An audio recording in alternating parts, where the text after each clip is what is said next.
بسم اللہ الرحمن الرحیم۔ السلام علیکم دوستوں حضرت شیخ ابو بکر شبلی رحمۃ اللہ علیہ کے مرید آپ کی خانقاہ میں حاضر رہتے، آپ ان سے مختلف طریقوں سے نفس کشی کراتے۔ ایک مرتبہ آپ کی خانقاہ میں 40 مرید موجود تھے، آپ ان کے درمیان تشریف لائے اور فرمایا، دوستوں حق تعالیٰ اپنے بندوں کے رزق کا خود کفیل ہے، اور اللہ تعالیٰ ارشاد فرماتا ہے، جو پرہیزگاری کے ساتھ اللہ کی طرف رجوع کرے وہ اس کے لیے گزر بسر کے ذریعے کھولتا اور وہاں سے رزق دیتا ہے جہاں سے ملنے کا اسے خیال بھی نہ تھا، اور جو اللہ پر بھروسہ کرے تو وہی اس کے لیے کافی ہے۔ آپ کا ارشاد سن کر سب مریدوں نے توکل اختیار کر لیا اور نہایت خشوع کے ساتھ عبادت میں مشغول ہو گئے۔ اس طرح ان کو 3 دن گزر گئے اور کچھ کھانے کو نہ ملا۔ تیسرے دن شیخ شبلی رحمۃ اللہ علیہ پھر ان کے پاس تشریف لے گئے اور فرمایا، دوستوں حق تعالیٰ نے سبب کو بندوں کے لیے جائز قرار دیا ہے، اور اللہ تعالیٰ ارشاد فرماتا ہے، وہی اللہ ہے جس نے زمین کو تمہارے سامنے عاجز و ذلیل بنا دیا، بس اس کے راستوں میں چلو اور اس کے رزق کو کھاؤ۔ اس لیے اب مناسب ہے کہ تم میں سے ایک سب سے زیادہ نیک نیت شخص اس گوشتہ عزلت سے نکلے اور رزق تلاش کرے تاکہ اسے کھا کر تم کچھ قوت حاصل کرو۔ آپ کی ہدایت سن کر سب نے ایک شخص کو منتخب کیا اور اسے تلاش معاش کے لیے روانہ کیا۔ وہ بغداد کے سارے محلوں میں گھوما مگر کچھ ہاتھ نہ آیا۔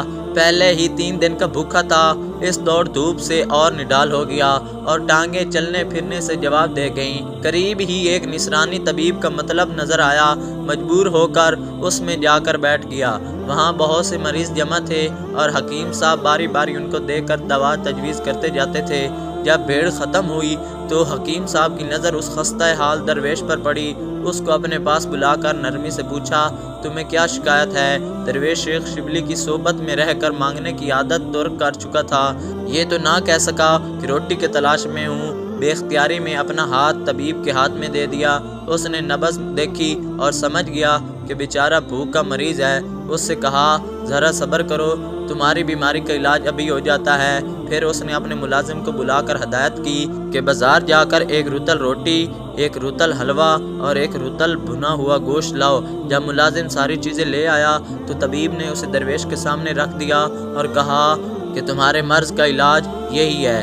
درویش نے کہا، آپ کی تشخیص تو بالکل صحیح ہے، لیکن میں تنہا اس مرض میں مبتلا نہیں ہوں، ہم ایسے 40 مریض ہیں۔ فراخ حوصلہ طبیب نے فوراً ملازم کو بھیج کر یہ تمام چیزیں 40 رطل کی مقدار میں منگائیں اور ان سب کو ایک خاں میں لگا کر ایک مزدور کے سر پر لدوائیں اور کہا کہ یہ شخص جہاں لے جائے ان چیزوں کو ساتھ لے جا کر پہنچا دے۔ چنانچہ وہ درویش اللہ تبارک و تعالیٰ کی تحمید کرتا ہوا ان نعمتوں کو لیے ہوئے اپنے ساتھیوں کے پاس خانقاہ میں پہنچا، جہاں وہ سب شیخ شبلی کے ہمراہ ذکر الہی میں مصروف تھے۔ شیخ نے یہ خانے نعمت دیکھا تو فرمایا، اس کھانے کا عجیب بھید ہے۔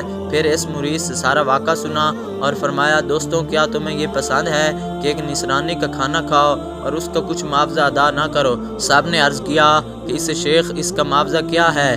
فرمایا، اس کے حق میں دعائے خیر کرو۔ اسی وقت سب نے دعا کے لیے ہاتھ اٹھا دیے اور نہایت خشوع و خضوع کے ساتھ اس نصرانی طبیب کے لیے ہدایت اور خیر و برکت کی دعا کرنے لگے۔ نہایت حسن اتفاق دیکھیے کہ وہ نصرانی طبیب بھوکے کے ان 40 مریضوں کو دیکھنے کے لیے اس درویش کے پیچھے چلا آیا تھا۔ ان لوگوں کا توکل دیکھا تو بے حد متاثر ہوا، اور جب انہوں نے اس کے حق میں سچے دل کے ساتھ دعائے خیر کرنا شروع کی تو وہ بے تاب ہو گیا اور فوراً خانقاہ کے دروازے پر جا کر دستک دینے لگا۔ جب دروازہ کھلا تو دوڑ کر شیخ شبلی کے قدموں پر جا گرا اور مشرف با سلام ہو کر آپ کی حلقہ ارادت میں شامل ہو گیا۔ اس طرح اس کو اپنی نیکی کا معاوضہ ہدایت کی صورت میں مل گیا۔